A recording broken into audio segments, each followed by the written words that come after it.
আসসালামু আলাইকুম বন্ধুরা, মুই তো চললাম আপনাগুলোকে নিয়ে একটি ব্লগ নিয়ে। দেখেন দেখেন এটা কি মাছ, আমাকে সবচেয়ে সবার প্রিয় মাছ। এটা হচ্ছে রুই মাছ, বুঝছেন? রুই মাছ টমেটো আর পেঁয়াজ দিয়ে মোর মায়ে একদম বুনা বুনা করে আলাইছে।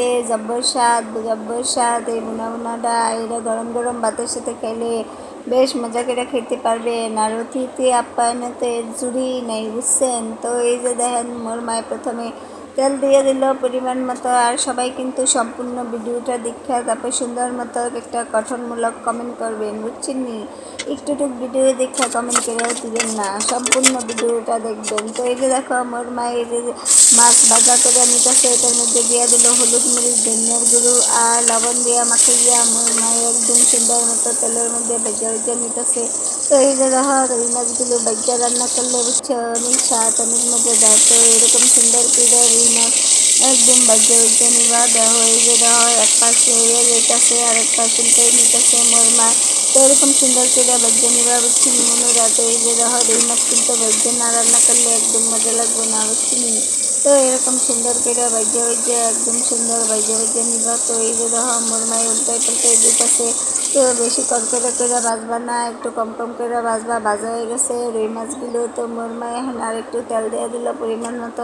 তেল দিয়ে হলো এই যে পেঁয়াজ আর কাঁচামরিচ দিয়ে এখন কী করবো দেখো দাও। এই যে তেলের মধ্যে মোর মায়ে ভাজা ভাজা করে নিতেছে পেঁয়াজ কাঁচামরিচগুলো। অনেক মজা এই টমেটো দিয়া আর পেঁয়াজ দিয়া এই যে রুই মাছ বোনাটা একবার খেলে বারবার খেতে পারবা। অতিথি আসলে অতিথিরও দিতে পারবা। এই যে দিয়ে দিল 1.5 টেবিল চামচ আদা রসুন বাটা আর এই যে আদা রসুন বাটা আর জিরা বাটা দিয়ে দিল 1 টেবিল চামচ। তো দিয়ে এখন এই যে ধর তেলের মধ্যে একদম ভাজা ভাজা করে নিব। নিয়ে দিয়ে দিল লবণ, স্বাদ মতো লবণ।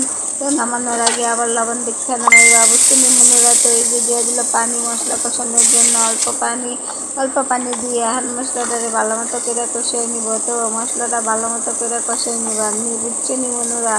মশলা যত ভালো মতো করে কষাইবা তরকারি তাতেই মজা হইব। এই যে দিয়ে দিল হলুদ মরিচ ধনিয়ার গুঁড়ো পরিমাণ মতো 2 টেবিল চামচ।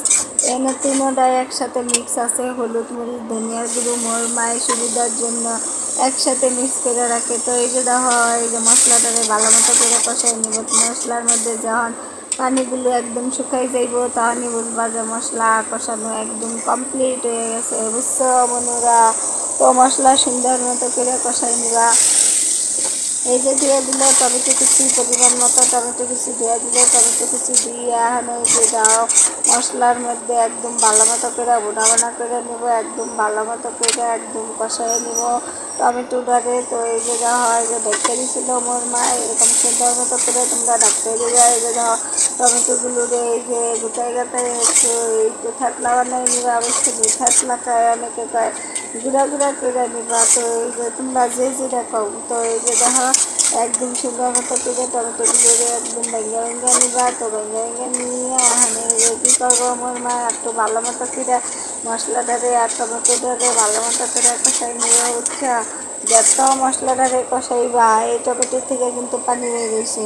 তো এই যে পানিগুলো আর টমেটোগুলো ভালো মতো কষাইয়া এই যে মোর মা এখন কী করবো দেখো এই যে মোর মায় নেড়ে চেড়ে দিতেছে নিচে যেন না লেগে যায় আর টমেটোগুলো যেন একদম গোটা হয়ে যায়, বুঝছো? গোটা মানে কি গুঁড়া হয়ে যায়।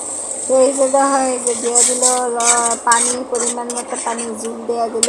তো এই যে পানি দেন কী করবো এই যে দাও বেজে রাখা এই যে রুই মাছগুলো যে ছিল মনুরা, ওই রুই মাছগুলো দিয়া দিতেছে, বুঝছো? তোমরা এরকম সুন্দর করে সাজাই গুজাই দিবা, বুঝছো? এরকম সুন্দর করে সাজাই গুছাই দিয়া এই যে আর একটু পানি দিয়ে দিল মোর মা।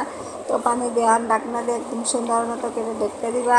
তো এই যে দাও বলকায় আছে, ঢাকনা দিয়ে ঢাকার পর একদম সুন্দর মতো বলকায় পড়ছে।